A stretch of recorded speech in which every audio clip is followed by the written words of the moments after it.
Thanks, everyone. Welcome to the launch of Women in Winter.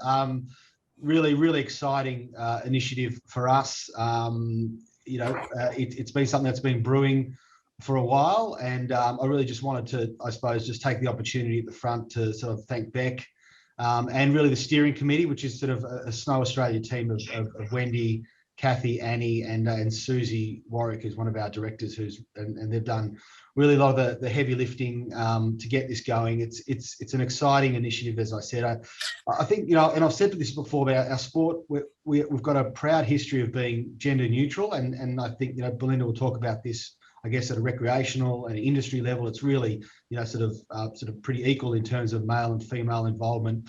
Certainly when it comes to the sport side, that's what the numbers tell us too. But when it comes to high performance, I think it's true that our female athletes have really kind of led the way in many respects. I think something I looked it up before, around 65% of our high performance medals have come from women. So women are really well represented in the sport. And I guess the issue that we're addressing here is that representation doesn't necessarily translate into the leadership of our sport, whether that be coaching, committees, administration. That's something that we really want to address. We want to engage, we want to promote, we want to sort of use initiatives like this to really inspire more women to become involved. So I'm really excited, fully supportive of it. I know the board is as well, and I know Beck is very excited because she's sort of been waiting for this day for a while. So I'll get out of here and I'll hand over to Beck to sort of any housekeeping and obviously introduce our fantastic facilitator, who's already made herself very visible on the screen. But enjoy the session, and I'm really keen to get some feedback and to keep progressing. So Beck, over to you. Thanks, Keno. Hi, everybody. My name's Rebecca. For those that haven't met me before, I'm part of the Snow Australia National Pathway Coordinator role. I'm really excited that we've finally got this off the ground. And I first of all like to say thank you for everyone's support in getting this off the ground. It's a very exciting initiative for us. And I think we hope to make some impact within our snow industry, whether it's from an individual point of view or a networking point of view. So it's exciting to see this ready going. So thank you. First of all, let's just some housekeeping. If you could keep your mics on mute, that would be great. There is a chat section that we will be watching, Kerry and I, during the session, and I'm sure Kerry will ask any of the questions that you put forward to our lovely panelists today. The launch will be recorded and it will be shared hopefully next week. We'll put out any news and I'll share it with everybody so that anyone that missed it has the opportunity to really enjoy the feedback and conversation that we're having today. So saying that, I'm very excited to introduce our facilitator today, Kerry Pottharst. Kerry comes from the sand rather than the snow, as many of us may be already aware. So Kerry was the one that won gold medal on the sands of Bondi Beach in Australia in the 2000 Olympic Games. So I'm very excited that she's here today and she's supporting our initiative. So Kerry, I'll hand over to you. Thank you so much, Rebecca. It's a pleasure to be here with you guys today. And like I said before, I don't get on the snow very much, barely at all. I'm always at the beach. Most of you guys go from a snow in the southern hemisphere to the cold in the winter. I just go from the summer in the summer, the summer in the winter. So, I get to keep my tan all year round, which you guys probably don't get to see at all.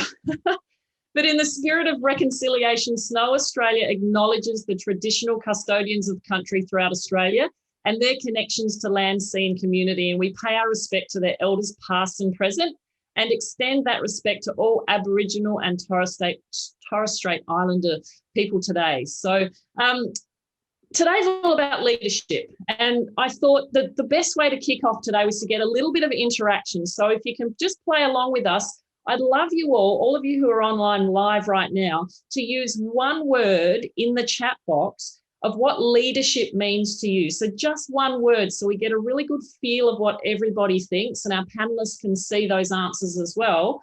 Just one word of what leadership means to you. And while you're all doing that, what I'd love to share with you, I was on a webinar with Tony Robbins actually yesterday, and he brought forward 3 mandates of leadership, which I totally 100% relate to. And it's all about perspective. And the first mandate was see things as they are, not worse than they are. So as great leaders, we need to be aware of the situation, but not be worried by and look backwards and get stressed about what's happening. The second part of it is see it better than it already is. So once something happens, go, okay, how can we make this better? And the third way is actually make it the way you see it. So then going forward and actually making that happen. So I really thought that was a fantastic introduction to leadership. Now, I'm super excited because this is not just about, not about us talking about leadership between Rebecca and myself. We have some great panelists on today. And the panel discussion is going to cover a number of popular topics that were identified through the Snow Australia Women of Winter survey. And that'll set the scene for the Women of Winter program. So we've got Belinda, Kate and Alisa, and I've got their bios here and I want to read them out because I really want to do them justice for those of you who don't know these women that are in your industry. So we'll start off with Belinda Trembath. So Belinda's career in the ski industry commenced in 1990 when she joined the ski school at Mount Hotham as a trainee ski instructor. Belinda worked part-time in the ski school while completing a commerce degree at the University of Melbourne. Following 2 full-time seasons teaching ski in Australia and in Canada, Belinda left the industry to pursue a career in marketing and event management. In late 1996, Belinda returned to Hotham and spent the next 4 years as marketing manager of the Mount Hotham Skiing Company before starting a family in 2000. Now, juggling a role based primarily in Hotham with a young family based in Melbourne was always going to be challenging. So she moved into a newly created role as the joint marketing manager for Hotham and Falls Creek, working primarily from Melbourne. Well done, Belinda. Good work getting that done. In 2006, she was appointed General Manager, Mount Hotham Skiing Company, overseeing the operation of the ski area at Mount Hotham, including lift operations, snowmaking, grooming, marketing, rental and retail operation, snow sports, school, events, and the Hotham Airport. The company employs around 450 staff each winter. In 2019, Belinda was appointed VP and General Manager, Victoria and Hotham for the Vale Resorts. Belinda is currently the chair of the Australian Ski Areas Association, the first female chair, and is a member of the Alpine Resorts Industry Advisory Group to the Victorian Government and the Snowboard Australia Participation Committee. There's a lot of words there, Belinda, but welcome and thank you for joining us today. Let's give Belinda a silent round of applause. Now, thanks. It's lovely to be here, Kerry. Thanks, Belinda. I was going to say, before we speak to you all, I'll get on to Kate and then Alisa, and then we're going to hear from you all. So our next panelist, Kate McLoughlin. As the first female chef de mission to be appointed to Paralympics Australia, Kate McLoughlin led the Australian Paralympic team to 5th place on the medal tally at the Rio 26 Paralympic Games, which is amazing. She's been named the first female chef de mission of the Australian Winter Paralympics team for Beijing 2022. Kate has been widely lauded for the performance-driven, inclusive and supportive environment she helped to create for the 2016 Paralympic team. And her proven ability to excel in the unique environment of a game saw her reappointed as the chef de mission for the Tokyo 2020 and Beijing 2022 Paralympic Games. In addition to being the recipient of the Australian Institute of Sports Award for Leadership in 2016, Kate was named Best Official in Rio 2016, and that award was given to her at the 2017 International Paralympic Awards Gala. Kate is the only Australian to have won that award and the first Australian to win an International Paralympic Award in any category since 2009. Kate's also the General Manager at Paralympics Australia. Her experience in the industry prior to her arrival at the organisation includes roles with the Australian Olympic Committee, the New South Wales Institute of Sport, Western Sydney University and Chelsea Football Club. That's a long way from the snow. Welcome, Kate. Thanks for joining us today. Thanks for having me. Appreciate it. It's a pleasure. And last but not least, from a faraway land in Hong Kong, our international guest, Alisa Camplin, Australia's first female Winter Olympic gold medalist. Now, if you've been in the sport for a while and you haven't heard of Alisa, well, then you're not quite in the sport yet because she was the first Australian Olympic gold medalist. Pretty much. And she possesses that rare storytelling ability that inspires, entertains, and transfers knowledge. Tens of thousands of people have been motivated, have laughed and cried, and walked away with a toolkit of practical, implementable skills to create their own success after listening to Alisa speak. Learning to ski at just 19 years of age, which is probably quite late, so I'd like to ask you about that in a sec. Alisa broke nearly every bone in her body as she climbed through the ranks, brought home back-to-back Olympic medals, and dominated the sport of freestyle aerial skiing. At the same time, Alisa built a global career with corporate giant IBM, leading $200 million plus businesses as a senior executive working across business leadership, brand strategy, sales, and service delivery. Now, consulting across Asia and leading from the boardroom, Alisa is fresh, honest, and deliberate in her pursuits, combining business fundamentals and performance psychology with an authentic, resilient attitude in order to deliver results. As a prominent global voice, educator, and mental well-being advocate, Alisa shows that resilience can be learned. I love that.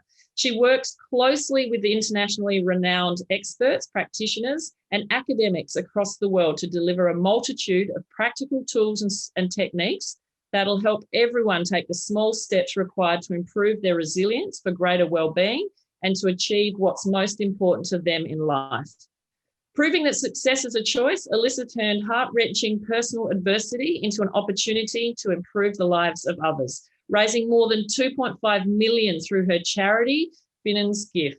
A member of the Order of Australia, Alisa Camplin is in demand as a virtual and in-person keynote speaker by multi-billion-dollar companies and small organisations alike. So, guys, we are so lucky to have these three incredible women talk to us today about their experiences and, of course, leadership being the hot topic. So I'd like to start with something that I know I've just given a really good background into everybody's career, but I'd love to start with hearing maybe one or two of the highlights of your careers. So maybe, Kate, you're kind of left top on my screen. Maybe we can start with you.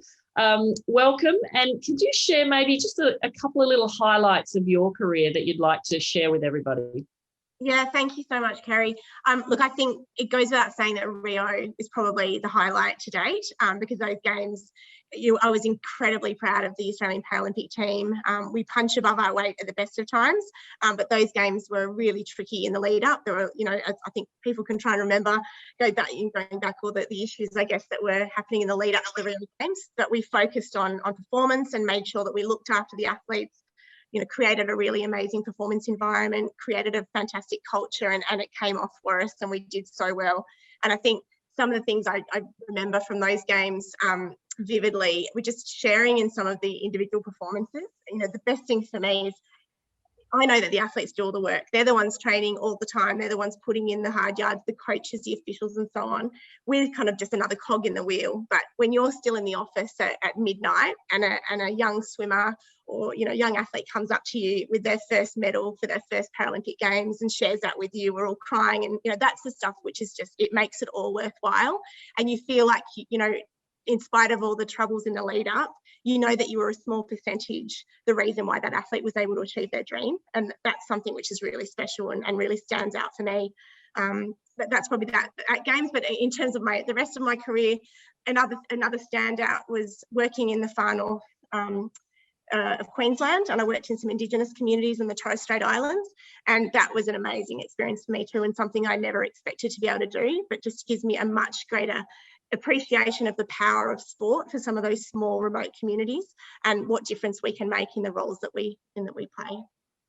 Amazing. You've definitely played in some pretty amazing industries within sport, and diverse industries as well, with the Paralympics and the Indigenous athletes. So do you take some of your learnings from the Olympics that happened just before the Paralympics, and do you take those into the Paralympics? 100%. We're grateful, and we've got a great relationship with the AOC. You know, we're working hand in hand with them right now for Tokyo, because we're all in it together. We're all dealing with the same types of you know, concerns and you know, problem solving. So yes, absolutely. And we're grateful to them that they actually do go first, because I think for Rio, it was obvious that a lot of the problems had been ironed out by Kitty and her team, which was so. I feel awful for Kitty and what she had to go through, but by the time we got there, we were able to learn from their mistakes, or not their mistakes, but what they had to go through, and made, you know, the games a lot more smooth for us. So we're in a fortunate position there. Yeah, you certainly are. And before I let you go, because obviously you're talking Olympics right now, so how are we looking for Tokyo? How are the athletes looking, and are they getting a little bit kind of stressed, or are they kind of relaxing now because it's all on, it's ready to go? What's the feeling? Look, I think there's an understandable nervousness, just because, you know, the nature of 2020 and 2021 has been uncertainty, hasn't it? So it's my job as chef de mission to make sure that we are informing them with every single bit of information that I possibly can, to make them, you know, put their minds at ease, to know that whilst there might still be things that aren't sorted out just yet, we're in the background working hard to get them sorted, so that they can 100% focus on preparing and not worry about those peripheral issues. So look, it's looking good. It's only 103 days to go to the Paralympics, but then as soon as we get back from that, we've got to turn around and get straight into Beijing mode, only 6 months later, which is daunting, but I know that we've got a great team, and we'll do a good job of it. Yeah, it was super exciting. So we wish you luck over in Tokyo, that's for sure. Belinda, I'd like to switch over to you now. I'd love to hear, like, you've been in the snow industry, you know, probably since you were born. What are a couple of your highlights? Look, I think for me, you know, being in an industry that, you know, where my role is very much seasonal, we don't tend to play too much in the what we call the green season space. I think for me, every season is a highlight. We have you know, just the diversity of each season, in terms of the challenges that we face with, whether it's having enough snow, having too much snow, needing to drive demand, bringing together new team members. There's just so many wonderful challenges, and to me, you know, I get so much out of each season, and looking back, learning lessons, and then leading our team into the next season, hopefully not forgetting those lessons 8 months later. But certainly that, to me, is a real highlight. You know, there's been some great highlights along the way. I've been fortunate to work for 4 or 5 sets of owners over the years, from sort of private investment vehicles to now global corporates such as Vail Resorts. And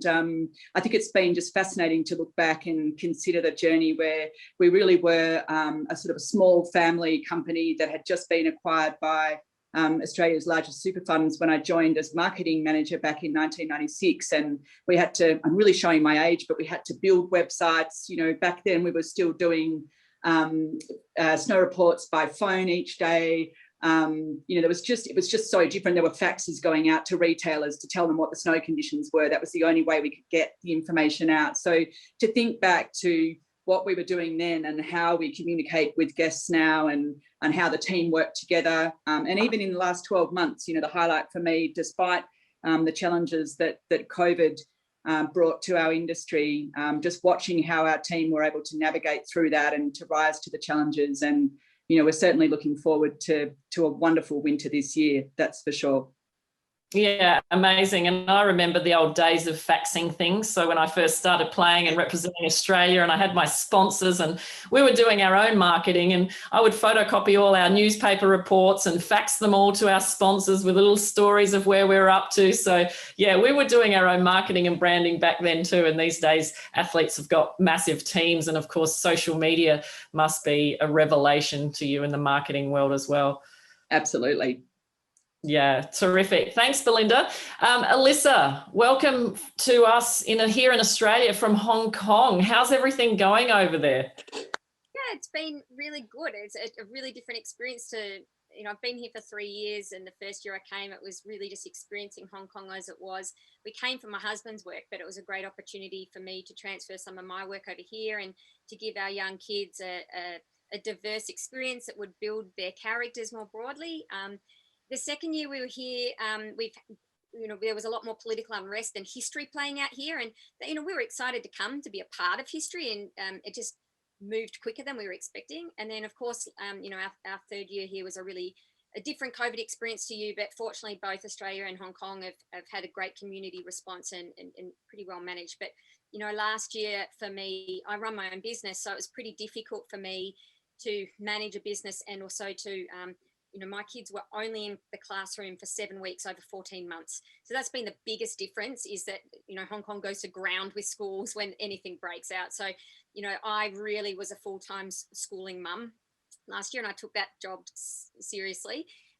So it's been an interesting chapter. I call it the great adventure, my Hong Kong adventure. But, we need to stretch ourselves to grow, and so I've embraced all that comes with it. But there's been a lot of reflection and thinking about what's important to me, and my beliefs, and how I feel like I can belong in different communities. So it's been a really great experience, and it's been great for my kids and my family as well. So yeah, definitely a lot of experiences in leadership within those 3 very variable years, but also the mum being the leader at home and having to homeschool. So looking back on your athletic career that was beforehand and incredibly successful, what are maybe 1 or 2 of your highlights? Obviously, I know you're going to probably say your gold medal, but was there something, tell us about that, but then also was there something else that you really value as a highlight of your career?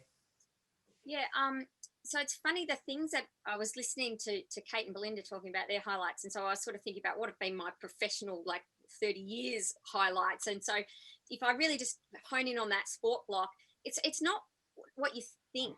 I'm not going to say the gold medal. The gold medal was kind of the reward at the end, the cherry on top. If I look at the Sunday, I think, there was one that was sweet and one that was savoury, but they are kind of highlights when I look back. And the first was the last 12 months before the Olympics, when I knew I was really kind of in the hunt, but I wasn't resourced and prepared in the way I needed to be. And there was this line in the sand where I knew that I would have regrets the day after the Olympics if I didn't take action and change things to enable me to have my best shot, and, that I would have no doubts. So, when I look at the actions that I took to build the team, to get the additional resources around me, sort of that supplementary to the core of what I already had, and then sort of getting in a bubble with that team and making that the most joyous high performance bubble, and particularly with that focus on sports psychology and technique and building skill sets that I didn't have technically as an athlete, but also, really mentally and emotionally.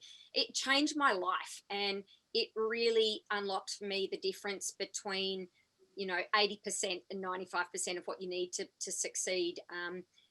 So for me, I look back and I just have such joy about that 12-month era, and what I learned, particularly when it came to performance psychology, informed the rest of my life. It changed me as an individual, changed the way my mind works, and still to this day I use so many of those techniques, and it inspired me into my next career.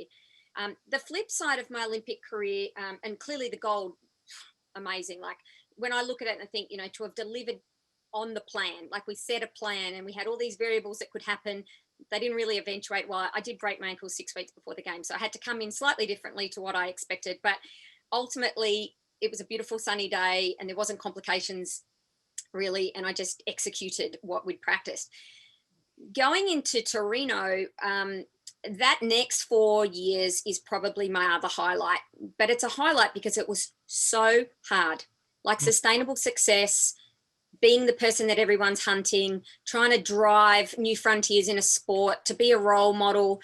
I suffered and didn't do it very well. I had 2 years of great results, but really didn't enjoy it, made myself sick. And then I'm like, I can't keep doing it like this. I need to learn to have more fun with this. I got to learn to be more light with this. Things that I used to do that helped, I've dropped them. I've got to get that back. And so then the back 2 years was sort of this, I've got to learn to do this differently. I've got to step up to this. And I then in that period also had 2 knee reconstructions. So was behind the ball. And it's interesting because those things then perhaps lowered the pressure of defending an Olympic gold medal. But to me, I still wanted to step up and find my best at Torino. So interestingly, Torino as an Olympics, I had less than 20 days of training in 2 years leading up to that games because to the knee injuries. Very exciting to have had a knee reconstruction, and I think it was 56 days between knee reconstruction and my first jump on snow, and it was less than 3 months from the reconstruction to gold medal day. I had 7 days to qualify. That was including training and 2 World Cup competitions. So it was a race against time, and there was an exhilaration in that. I had nothing to lose. And so again, that gave me, you know, when I, in the moment, and now when I reflect back, understanding expectations and pressure and, you know, intrinsic motivation versus external, and, you know, the courage I had to find within myself to evolve over those 4 years. I say the experiences were 8 years smashed into 4. And when I got to the games, and remember being there on finals day and looking around at everyone's faces. It's terrible weather, so everyone was panicked. It was like, God, how am I going to make this work? And I was so calm, and I just thought, I've got nothing to lose. I don't know if it's because I had the gold medal already, or I was just so grateful to get there after everything I'd been through. And I just had this moment of peace, a little bit to your opening comments, you know, Tony Robbins, you know, am I going to make this worse than what it is, or am I going to make it better? What am I going to make of this? And I was free enough and had enough experiences to be there in that moment and to recognize that opportunity. And I was just the last day, it was the last day of my career. It was joyous. I went out there, I did 2 jumps, got the bronze medal, and it was, and still is, as shiny to me as that gold was. So if I look at the 2 distinct, you know, big things in my career, it was those. And they have provided a foundation for the way I think, the way I believe in myself, my courage, my notion of, you know, the foundational elements I need to rise up and to succeed. And that's underpinned the last 20 years of my professional career.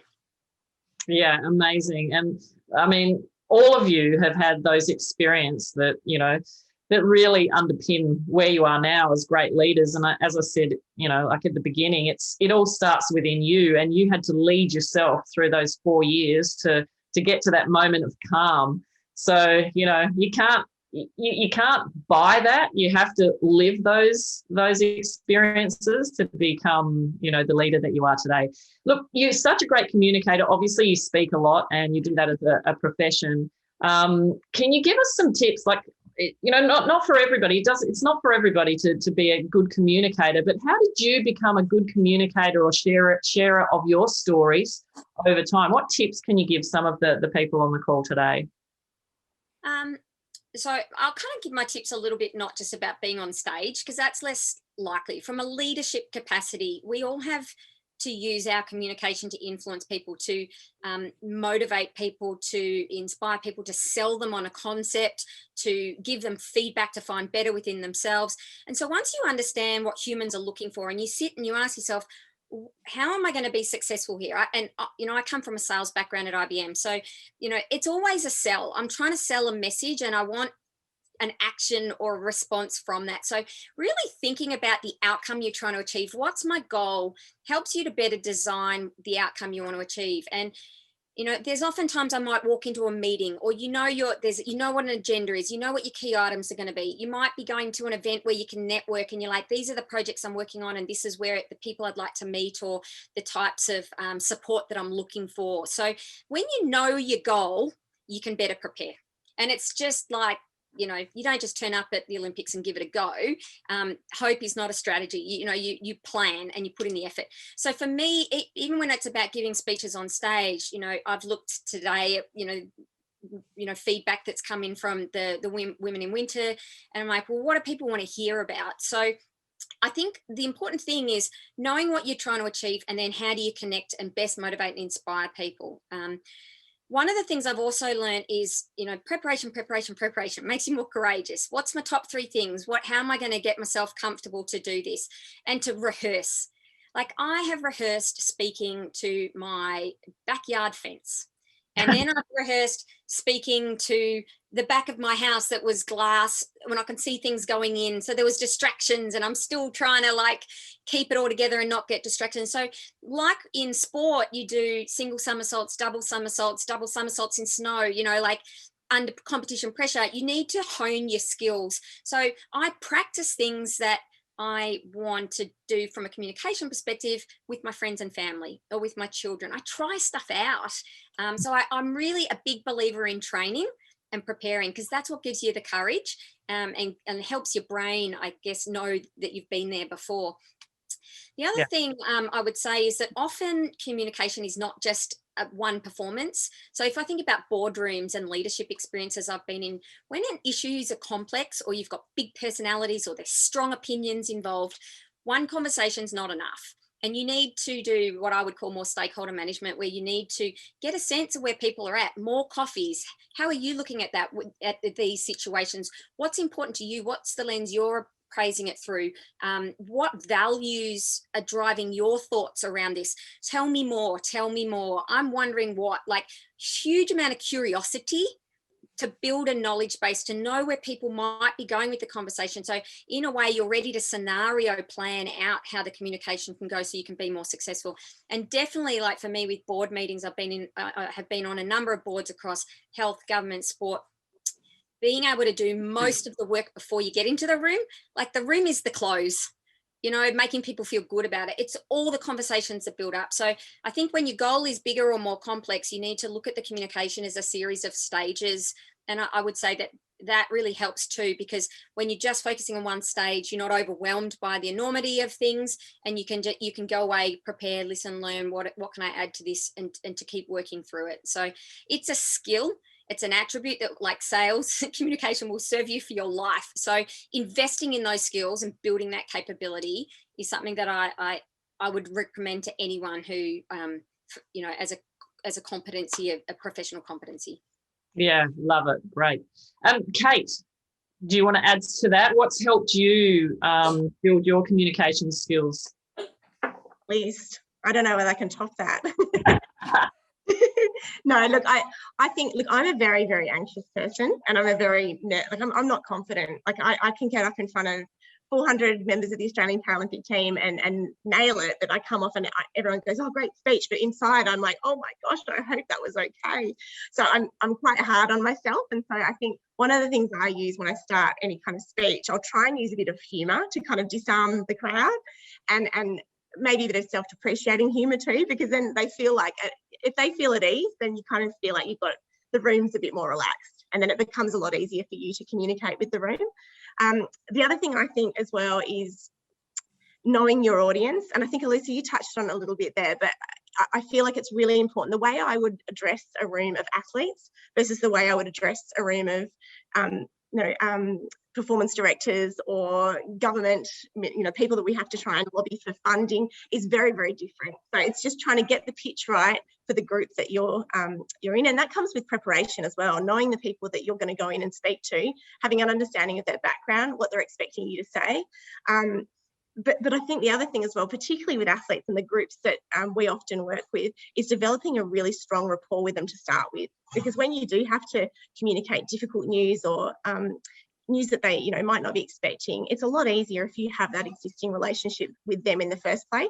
The messaging becomes a lot easier to get across, and they sort of see things from your point of view a lot more, because they understand that you're invested in this process and you're not just a mouthpiece giving them either bad news or good news or whatever it might be.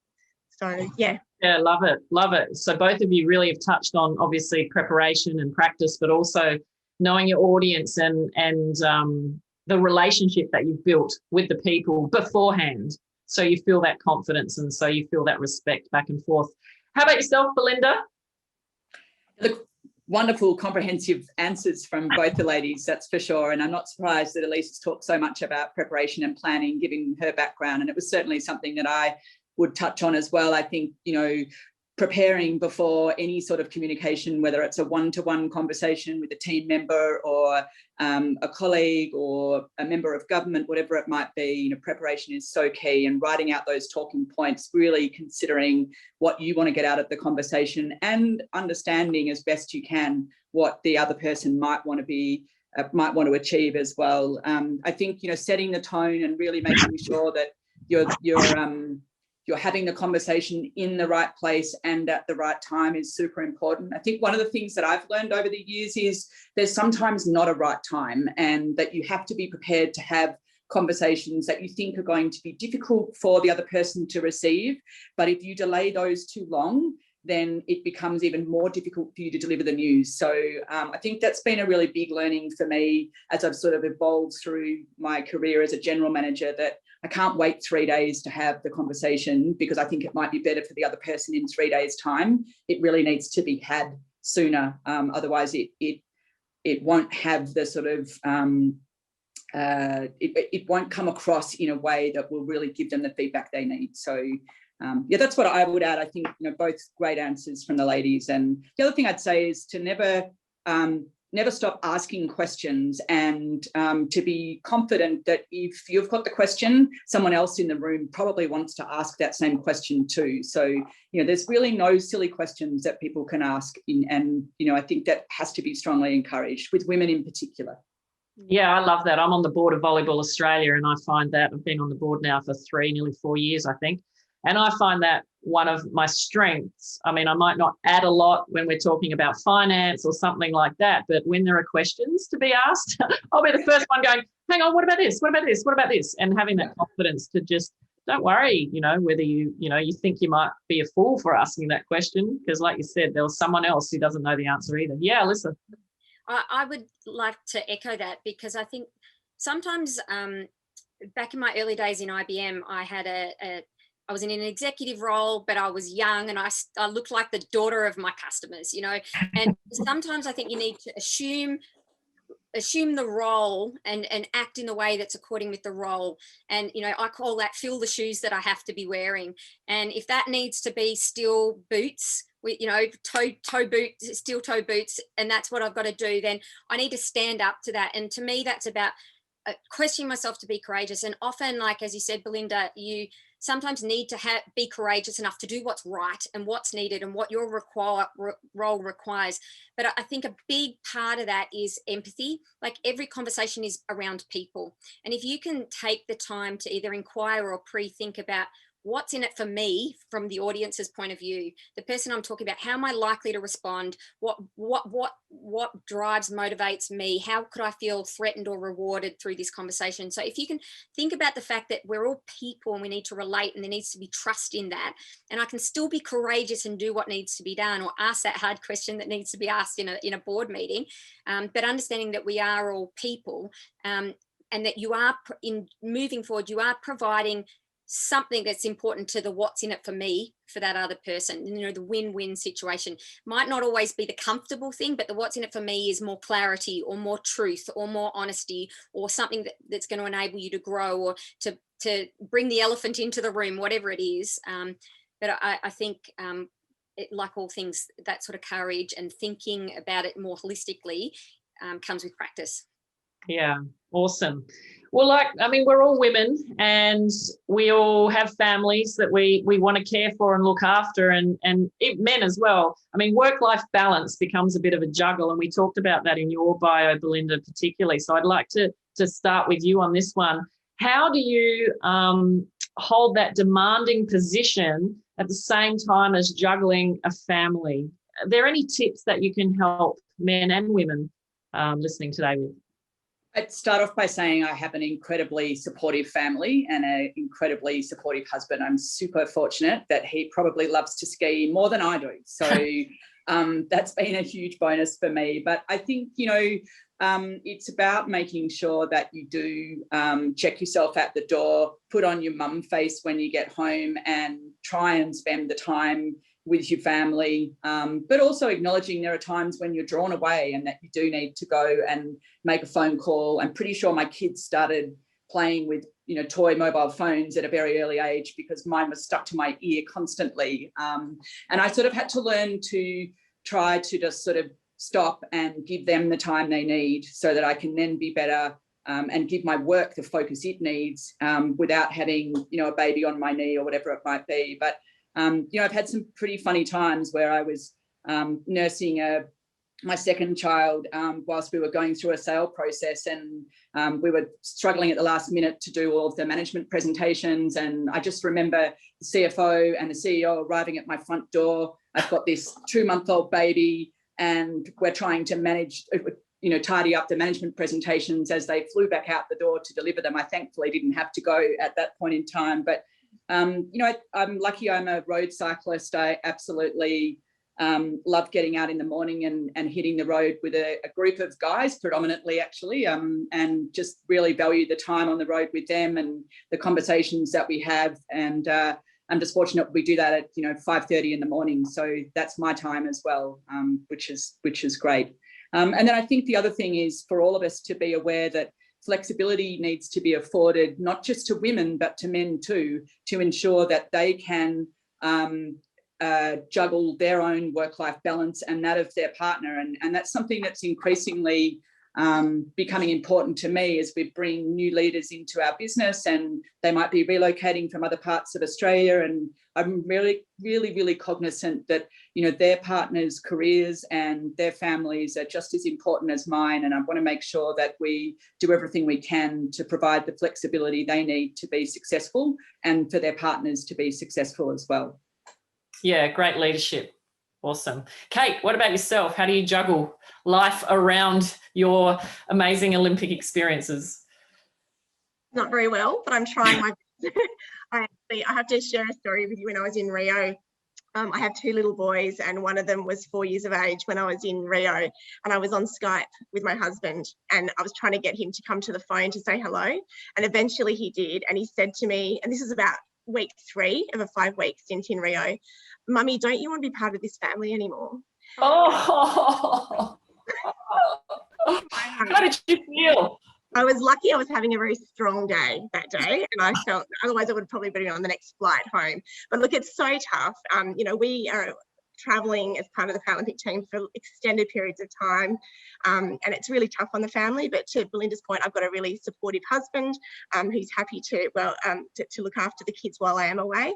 I think it's really important to make time for family and try and it's very difficult to switch off at times, but you have to make sure that you do. And I think the other thing as well is sometimes I feel really guilty about doing something for myself, because when I am home, I feel like I should be 120% work, with my family, with my kids. But I think it's really good for your family for you to take that time away for yourself. So I play over 40s ladies football, and so on Sundays I get all my energy out and vent all my frustrations of the week on the football field, and have a great time. But then I don't feel guilty, because it's great for my kids to see me participating in sport, but also having some time for myself to chill out and not be juggling all the time. So yeah, I love it. I love how vulnerable and honest you are, saying, well, I don't do very well, or I am anxious, because we're not all, we're not always perfect. We're good leaders in our field, but there's so much mess and stuff going on in the background. So it's great that you're honest about that. Thank you. Alisa, what are some of the tips that you can perhaps give women in particular in leadership around that juggle? I agree with you. It's messy. So thinking there's a perfect and your perfect needs to be somebody else's perfect, it's impossible. And it goes a roller coaster. One day's amazing. And so over a month, even around my menstrual cycle, I feel better about things and worse about other things. So I know that about myself, and the expectation management helps. This might be just a hard day, but tomorrow will be better, or next week. So coaching myself through that. I'm not a carrier of guilt. And I kind of look at my life and go, okay, there's 100 things I can be doing. It's like a smorgasbord of food. And if I try to eat all of it, I'm going to be sick. But if I just take a dinner plate and I pick what I'm going to have, I need meat, I need 4 veg. So I've got my family, I've got my roast potatoes are the 3 projects at work I've got. My peas might be my health and fitness. And, I kind of look at it as my dinner plate. And then I'm really clear about putting my eyes, my attention, my focus, my time, my energy on what's on the dinner plate. And I don't feel guilty for what I didn't put on the plate, because these are my priorities. This is what I like to eat. And, that might include, I need to have carrots. I need a bit of joy in my daily life. And if I can get out for a walk and listen to a podcast, or walk in the morning and talk to a friend somewhere in the world, then I've had something that's filled my bucket, and then I'm okay with that. So what I learned last year in 2020 is if I lose my health, I get really unhappy, and my work-life balance is a disaster. So investing in myself and doing what I need for me is a fun foundation. It's fundamental. But I sort of have to say to people, no, I'm sorry, I can't add that to my plate right now. It sounds amazing, but maybe in 6 months' time. So that's how I manage the work-life balance. And I just refuse to feel guilty about what I've decided is not a priority right now. And one of the things you probably do need to do is leave a little bit of a space on your plate, because shit happens. It's so hard being a working mum, like your kids get sick, and so you need a bit of buffer space. And I know Kate and Belinda, you both said that you're lucky because you have great support with your husbands, and I'm the same, but some of it's not luck. I think we've set up environments that work for us. We've asked for what we need.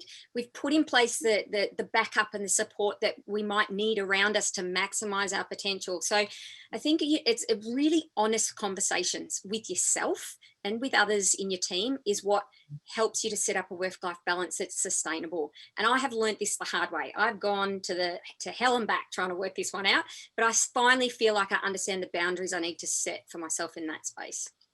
Awesome. And Keno, our fearless leader, has just added to that in the chat box that when he gets home, he reminds himself that he's just about to walk in. He has that pause and he's just about to walk in the door to the most important meeting of the day. So thanks for that, Keno. That's really compartmentalizing your work and your family. So great answers, everyone.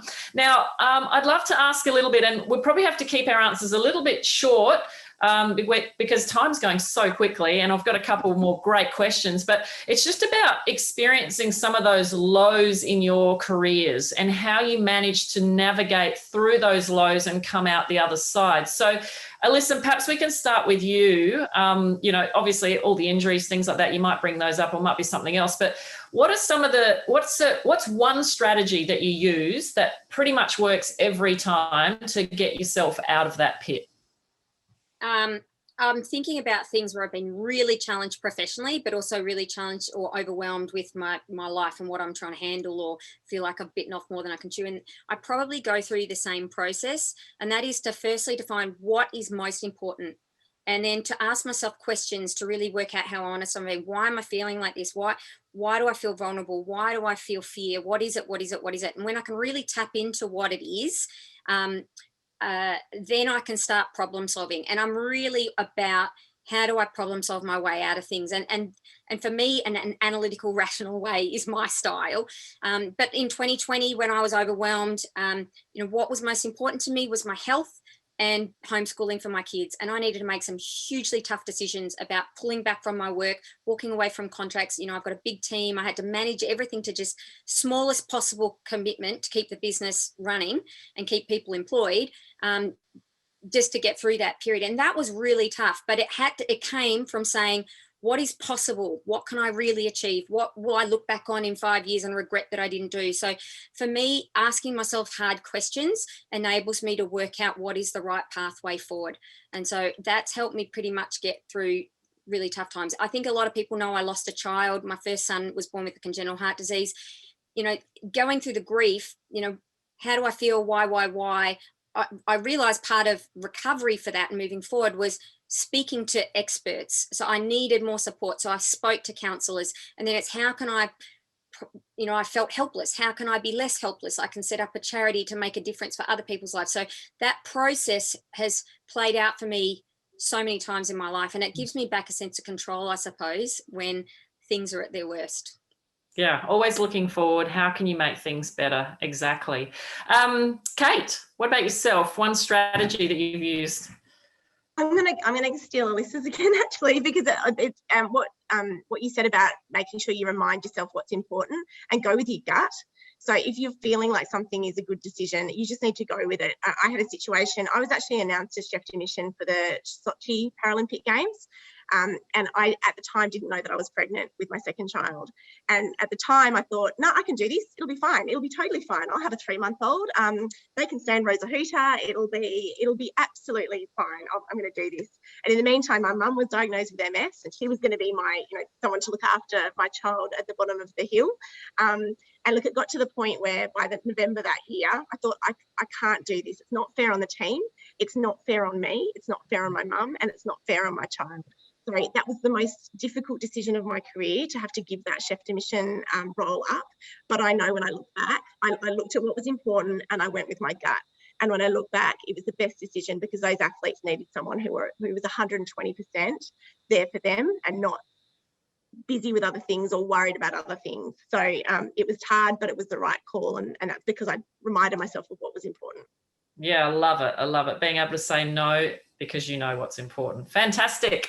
Belinda, have you got anything more to add to that? Some great answers there.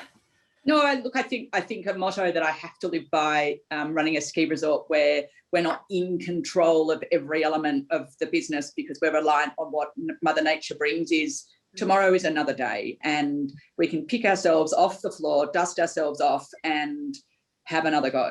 And I think it's just so important to keep sight of that and to keep sight of what, not just what the priorities are, but that what are you actually dealing with? And, you know, is there a major health and safety risk, or is it just something that's, you know, an uncomfortable conversation that you've had to have, whatever it might be, but just keeping things in perspective is super important as well. Yeah, love it. And the other motto might be, please snow tomorrow. That'd be the one. Constantly opening the curtain of an evening. Oh gosh, you'd be on that weather report every minute of the day. Mm-hmm. Let's go on to something that I think some people do really, really well, but some people are not sure how to do, and that's networking. And I know over the years I've built networks in all different industries, and sometimes I'm good at it, sometimes I'm not. Sometimes I forget. I'll meet someone somewhere and go, oh, I know that person, but I haven't kind of remembered where they're from or what they do. Maybe Belinda, we can start with you. Any tips on networking? How are you good at networking? What do you do? Anything specific, something practical perhaps? Well, I think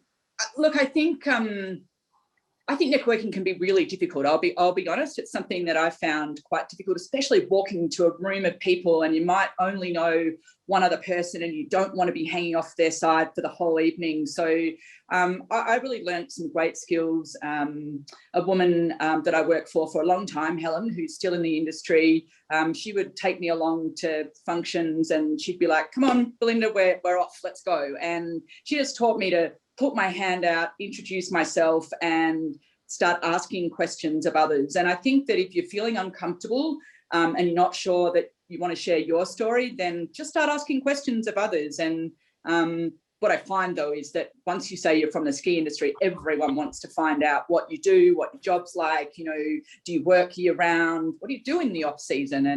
And so off the story goes. And I think it's just being willing to put yourself out there, but it's not lost on me that can take a bit of a lot of guts and a fair bit of energy out of someone who maybe that doesn't come naturally to. I'm sure a lot of people listening would go, you don't seem to have a problem with that, Belinda, but you know, it's definitely something that I've had to learn to do. And it's also about taking the opportunities to network and to reaching out to people and saying, hey, let's have a coffee and just catch up and explore how we might be able to help each other, whether it's on a personal level or on a business level.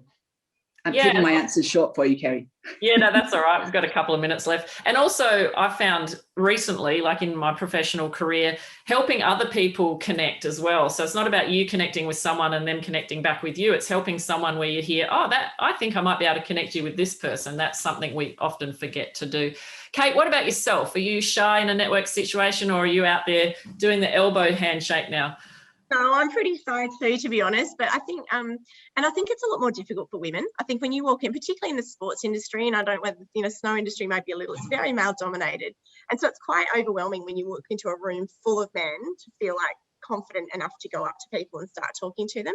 I think this is where you have to keep reminding yourself from a confidence perspective, you know, you've got some really good skills, you've got some really good experience to share. And once you start talking, to your point, Belinda, about people loving to hear about your role, when I start talking about Paralympic sport, people are fascinated. And so every single person on this call has something interesting about their experience in their life that is worth sharing. So making sure that, I think it's just getting that confidence to start with, to actually go up to people.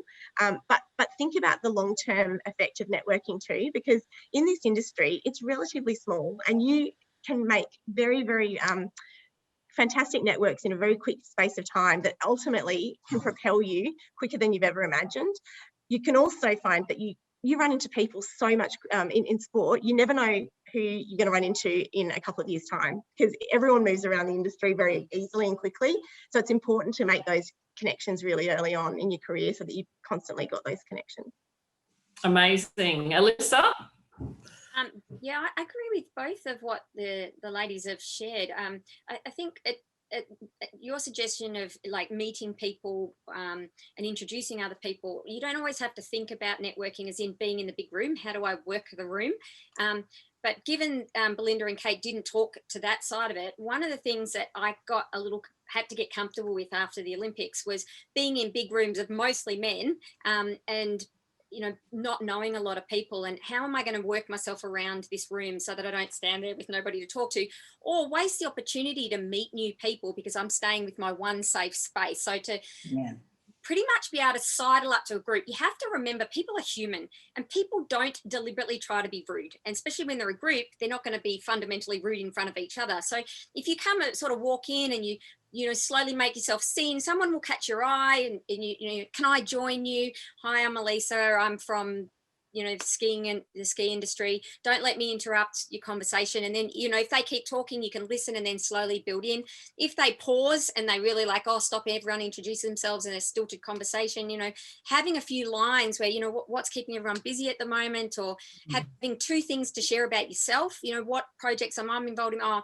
I'm working towards Beijing 22. There's some great things happening at the moment, or I read this piece of research. I'm using it in a program at the moment. Whatever you want to talk about, or, whatever might be a way that you can find commonality of connection, knowing that you've got some things in your back pocket to pull out and to talk about, and that you're not, and that reduces your fear and it makes it more comfortable to sidle up to groups. And if people really don't engage with you, you can excuse yourself. I'm just going to go and get another drink, or I'll look forward to catching up with you later. And then next group, speed dating. We watched boys doing it growing up, getting all the numbers, you got to be comfortable to think about if it doesn't gel in this group, that's okay. I can go and I'm sure I'll find somewhere else, and then following things up. I can't wait to follow up with Kate, and no disrespect to yourself, Belinda, but on the Chef the Mission side, we've got some commonalities.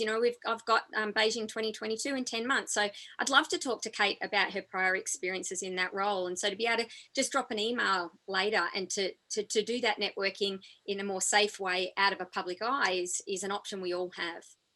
Yeah, that's awesome. Great points. And a couple of little practical things that have helped me over the years is if you get a business card, as soon as you can, write on the back of that card, who the person, was, who they were in relation to the event, and a few things about them so you can actually connect with them later, or put some notes in your phone, or take a photo together and tag them on social media. So you've always got that for history as well, for memory. Because my biggest fear was not meeting people, it was forgetting people, forgetting who they were and seeing them again. And they're like, hi, Kerry, how are you? And I'd be like, I can't remember who they are. But then I actually got over that by just asking who they are, because at the end of the day, people meet lots of people. And so not even being afraid of asking who someone is, even though you've met them before.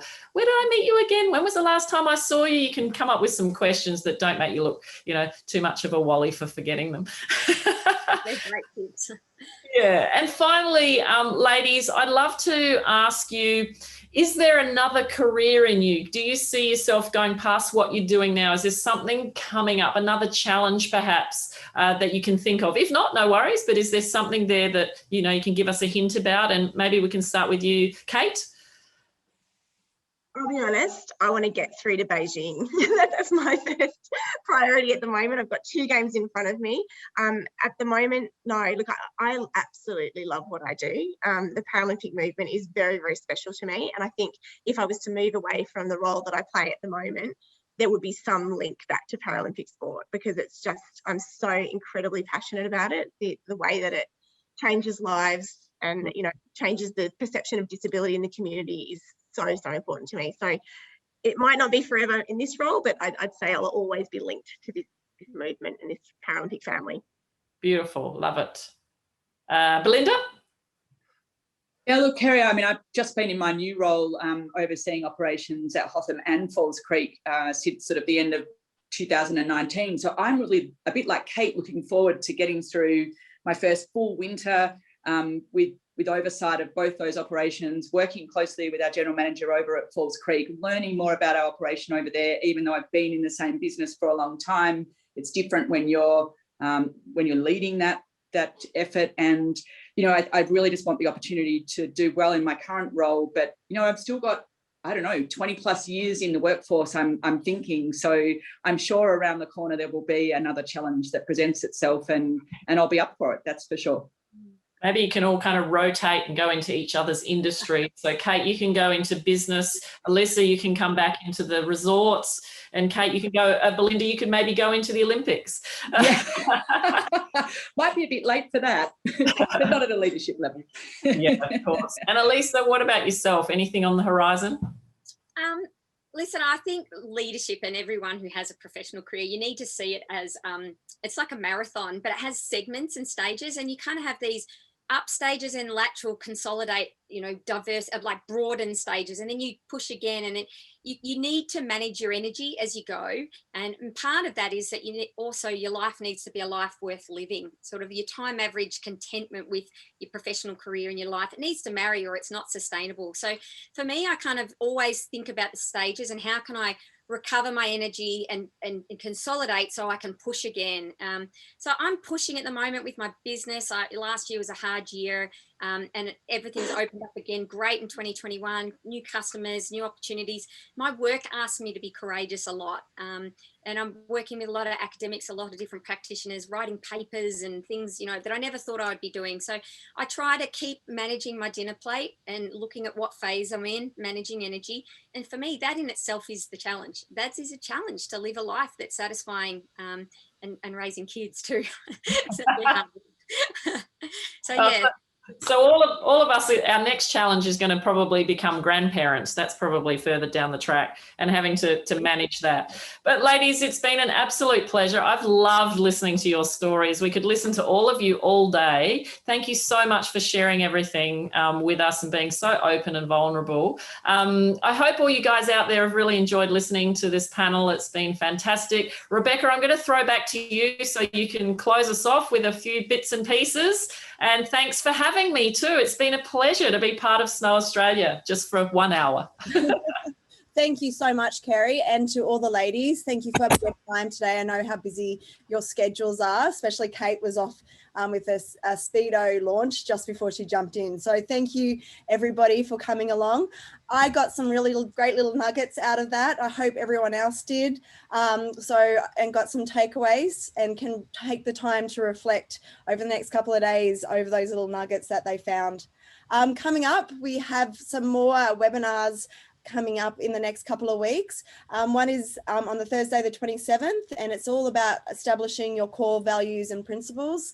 We also got developing communication, which will sort of push further to what we discussed today, and that will be on Thursday the 3rd of June. So they'll be facilitated by Susie Warwick, who is a wonderful person. She's on the Snow Australia board, and she was also part of some leadership programs a couple of years ago with the sport. So feel free, jump on the website and connect in. Also, if anyone has any feedback or has any thoughts or comments on what this type of program can bring to you and your fellow work ladies, please feel free to email me at rclark@snow.org.au.